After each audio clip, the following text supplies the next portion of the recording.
I never thought I'd miss the way Marcus looked at me across the classroom, that sharp, competitive glint in his eyes, like I was a puzzle he was determined to solve first.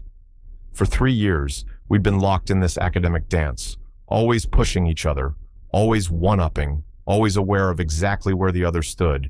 He'd get 98% on a calculus exam, I'd get 99. I'd ace a history presentation, he'd deliver one that made the professor actually applaud.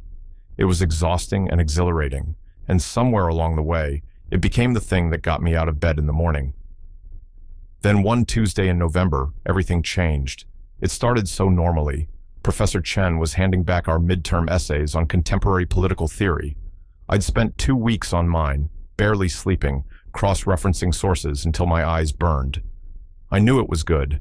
I knew it might finally be the thing that put some distance between Marcus and me on the class rankings. When Chen placed my paper face down on my desk with a small smile, I felt that familiar surge of victory. I waited until she moved on before flipping it over. 97, an A+ with comments about exceptional insight and graduate-level analysis. My heart was racing. I couldn't help it. I looked over at Marcus, 3 rows diagonal from me. He was staring at his paper, completely still. His jaw was tight, and for once, there was no cocky smile, no casual shrug like he'd barely tried. Something was different. When class ended, I expected him to pack up quickly, like he usually did after a test, either celebrating or already plotting his comeback. Instead, he sat there, staring at his paper like it had personally betrayed him. I told myself to leave, to just take my win and go. But my feet carried me over to his desk anyway.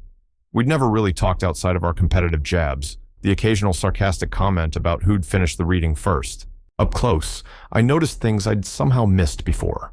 The faint shadows under his eyes, the way his usually perfect hair was slightly disheveled, the fact that his hands were shaking just a little. "So," I said, trying to keep my voice light, "what'd you get?" He looked up at me, and the expression on his face caught me completely off guard. It wasn't frustration or determination. It was something softer, almost sad. 94, he said quietly. You? 97. I waited for the spark of rivalry, the narrowing of his eyes, the immediate challenge. Instead, Marcus just nodded slowly and looked away. That's really good, Adrian. You deserved it. I actually took a step back. In 3 years, Marcus had never just conceded like that, never just offered a genuine compliment without some edge to it. "Are you feeling okay?" I asked, and I meant it. He laughed, but it was hollow. "Yeah, I'm fine. Just tired, I guess." He started gathering his things, movements slower than usual. "Congratulations, really." That should have been it. I should have felt triumphant. Instead, I felt uneasy as I watched him leave, his shoulders slightly hunched, none of his usual confident stride. Something was wrong, and I couldn't shake the feeling that it mattered. Over the next 2 weeks, Marcus stopped competing. Not gradually, not subtly. He just stopped. He still came to class, still participated, but the fire was gone. When Professor Chen announced our final project, a research presentation worth 30% of our grade, I expected Marcus to immediately start planning, already thinking 3 steps ahead like he always did. Instead, he barely seemed to register it. He chose his topic last, something safe and uninspired about economic policy, nothing like the ambitious angles he usually pursued. I threw myself into my project with even more intensity, partly because that's who I was, but partly because Marcus's absence from our competition left this strange, hollow space in my daily routine. I'd catch myself looking for him in the library, wondering if he'd claimed the good study carrel before me, but he was never there. The coffee shop where we'd often ended up sitting at opposite tables, silently racing to finish readings. He stopped going. It was like watching a light slowly dim, and I didn't understand why it bothered me so much. Then came the evening that changed everything. I was in the library's 4th floor, the quiet section where almost nobody went. It was nearly 9 p.m., and I was drowning in research articles, my 3rd coffee going cold beside my laptop. I heard footsteps and looked up to see Marcus standing a few tables away, just watching me. He looked exhausted, wearing sweatpants and an old hoodie instead of his usual put-together outfits. "Hey," I said, surprised. "I didn't think anyone else knew about this floor." I've been coming here for 2 years, he said softly. I just usually came earlier, before you got here. Something about the way he said it made my chest tighten. Marcus, what's going on? You've been different. Everyone's noticed. He hesitated, then walked over and sat down across from me. This close, I could see how tired he really was. Can I ask you something honestly? Sure. Do you like it? Competing with me? The question threw me. I'd never really thought about it in terms of liking or not liking. It just was. Yeah, I guess. It pushes me. Makes me better. Why? Marcus looked down at his hands. I used to think that too, that we were making each other better, that it was healthy competition, you know. But lately, I've been wondering if I've just been making your life harder, making you stressed, making you feel like you always have to be perfect or you'll lose to me. That's not, yeah, it's stressful, but that's just how it is. We're both ambitious. We both want to succeed. But what if one of us succeeds and the other doesn't? His voice was barely above a whisper. What if every time I win, you feel like you've lost? What if I've been hurting you this whole time and just didn't care because I was too focused on being the best? I stared at him, genuinely confused. Where is this coming from? Marcus took a shaky breath. My mom called 3 weeks ago. She wanted to know my class ranking, my GPA, whether I was still on track for honors. And I told her about you, about how there's this one person who's just as good as me, maybe better. You know what she said? He looked up, and his eyes were bright with unshed tears. She said I needed to find your weakness and exploit it, that coming in second wasn't acceptable, that if I really wanted to succeed, I needed to make sure you failed. The words hung in the air between us. I felt sick. That's horrible. Yeah, and the thing is, for about 5 seconds, I actually considered it. I started thinking about all the ways I could mess with you. Take books you needed from the library. Spread wrong information. Stupid, petty things. He wiped at his eyes angrily. Then I realized what I was becoming. I realized that I'd been so obsessed with beating you that I'd never actually gotten to know you. I didn't know your favorite coffee order, or what you did on weekends, or why you're in this program. All I knew was your test scores and how to stay 1 point ahead of you. My throat felt tight. Marcus. The worst part? He laughed bitterly. Somewhere in the middle of all this competing, I started actually noticing you, not as a rival, as a person, and I liked what I saw, the way you help other students even when you're drowning in your own work, how you actually care about the material, not just the grades, that thing you do when you're really concentrating, where you tap your pen against your lip. He shook his head. But I'd already established us as enemies, hadn't I? So I just kept competing because I didn't know how else to interact with you. I couldn't breathe properly. 3 years of rivalry were suddenly recontextualizing themselves in my mind. All those looks across the classroom, the way he always seemed to know where I'd be, how he'd sometimes leave coffee on my desk before big exams, unsigned, and I'd always assumed it was from a study group friend. You left the coffee, I said slowly, before midterms and finals. That was you. He nodded, looking embarrassed. I knew you'd never accept it if you knew it was from me, but I also knew you'd forget to eat or drink anything except energy drinks when you were stressed, and He trailed off. I wanted to take care of you, even if you didn't know it. Something was cracking open in my chest, something I'd kept carefully locked away because it was too complicated, too impossible. I have a confession too, I heard myself say. Last semester, when you had the flu and missed a week of classes, I recorded all the lectures for you, left them in your mailbox with my notes. Marcus's eyes went wide. That was you? I asked around and nobody would admit to it. Those notes saved me. I told myself it was just fair play, that I wanted to beat you at your best, not when you were sick. But really, I just hated seeing your empty seat in class. I hated not having you there to compete with. I swallowed hard. I think I've been half in love with you for a year and just disguised it as rivalry because that was safer. The silence that followed felt enormous. Marcus was staring at me like I'd just spoken a foreign language. Then slowly, he started to laugh. Not mockingly, but with genuine, almost hysterical relief. We're idiots, he said. We're complete idiots. Yeah, I agreed, and I was laughing too, though I also might have been crying a little. Pretty much. Marcus reached across the table, hesitant, and placed his hand over mine. His palm was warm, slightly calloused from his obsessive pen-clicking habit. I stopped competing because I realized winning wasn't worth it if it meant making you lose. I'd rather fail every class than see you hurt because of me. But maybe... He squeezed my hand gently. Maybe we've been thinking about this all wrong. What if we stopped competing against each other and started working together? Together, I repeated, testing the word.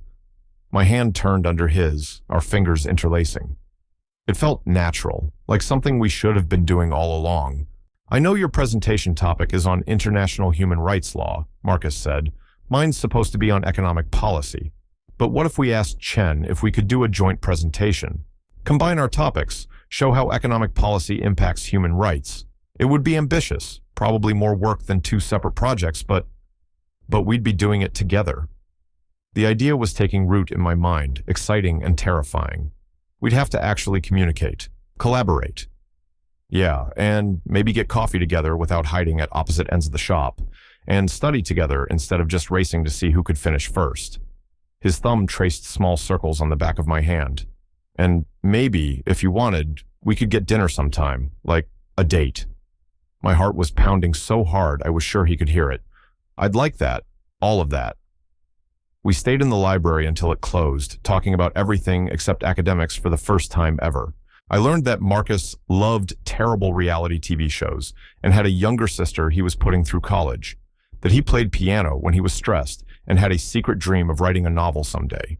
He learned that I was terrified of disappointing my parents, that I stress-baked at 3 a.m., that I'd been planning to ask him out a dozen times but always chickened out. When we finally left, walking out into the cold November night, Marcus took my hand again. It felt revolutionary, this simple gesture. 3 years of competitive tension, reforming into something else, something that made my chest feel warm and tight. I'm still going to work hard, I said as we walked toward the parking lot. I still want to do well. Good, me too. Marcus bumped his shoulder against mine. But from now on, your success is my success. We both win, or we figure out why we didn't and help each other do better next time. That's terrifyingly healthy communication for two people who've barely had a real conversation before tonight. He laughed. We'll probably screw it up sometimes, get competitive again, old habits. Probably, I agreed, but we'll figure it out. Professor Chen was surprised, but delighted when we proposed the joint presentation. Over the next 3 weeks, Marcus and I basically lived in each other's apartments, spreading research across every surface, arguing about thesis statements and evidence, learning how to disagree without it being a competition. It was harder than I expected, unlearning 3 years of rivalry. Sometimes one of us would slip, would get defensive or territorial over an idea. But we were learning slowly how to be partners instead of opponents. The night before our presentation, we were in my apartment, practicing our delivery one final time. Marcus was sprawled on my couch, watching me pace as I rehearsed my section. When I finished, he didn't critique or try to one-up me. He just smiled. What? I asked, self-conscious. I'm just happy, he said simply. This project is good, really good, better than anything I could have done alone. But mostly, I'm happy because I get to do it with you. I sat down next to him, close enough that our thighs touched. I'm happy too, terrified about the presentation, but happy. We're going to be great. He leaned his head on my shoulder. And after, we're going to celebrate, together, no matter what grade we get. Our presentation went better than I could have imagined. We moved through our arguments seamlessly, building on each other's points, showing a depth of collaboration that clearly impressed Professor Chen. When we finished, the class actually applauded. We got a 99, together. Afterward, walking out of the building with Marcus's hand in mine, I felt lighter than I had in years. The competition that had driven me for so long was gone, but I didn't miss it. In its place was something better, something real. So, Marcus said, swinging our joined hands between us, I believe I promised you a celebration. You did. What did you have in mind? Well, there's this terrible pizza place off campus, the kind with greasy slices and plastic booths. I've always wanted to take you there. I laughed. That sounds perfect. And it was. We sat in a sticky booth, sharing a pizza that was definitely not worth the price, talking about everything and nothing, about our futures, our fears, our dreams beyond just grades and rankings. Marcus told me about his novel idea, and I told him about my secret desire to do nonprofit work instead of corporate law. We made plans, tentative and hopeful, for winter break and next semester and maybe beyond. When he kissed me later, standing outside my apartment building with snow starting to fall around us, it felt like the most natural thing in the world, like something that had been waiting to happen for 3 years, just delayed by our own stubborn pride. I don't regret the competition, Marcus whispered against my lips. It brought us here, but I'm glad we're done with it. Me too, I said, and kissed him again. We still pushed each other to be better, still studied hard and cared about our work. But now, when I succeeded, Marcus celebrated with me instead of plotting his comeback. And when he struggled, I helped him instead of secretly enjoying the advantage. We learned that we were both stronger together than we'd ever been, as rivals. Some people in our program didn't understand the change. They'd gotten used to our competitive dynamic, had maybe even enjoyed the drama of it. But I didn't care. I'd spent 3 years fighting against Marcus when I could have been falling for him. I wasn't going to waste any more time worrying about what other people thought. That spring, we both got into our top choice law schools. Same school, because of course we'd applied to the same places. But this time, instead of it being a competition, it was a shared dream. A future we could build together. On graduation day, Marcus found me before the ceremony, looking nervous in his cap and gown. "I have something for you," he said, pulling out a small wrapped package. Inside was a coffee mug. On it, printed in simple letters, "First place is better when we share it." I kissed him right there, not caring who saw. "I love it. I love you." "I love you too," he said, grinning. "Now come on, we have a ceremony to sit through, and afterward, I'm taking you to that terrible pizza place again." Sounds perfect, and it was. All of it. The competition that became collaboration, the rivalry that became love, the realization that winning meant nothing if the person you cared about most felt like they'd lost. Marcus taught me that sometimes the bravest thing you can do is stop fighting and start caring, and I wouldn't trade that lesson for all the perfect grades in the world.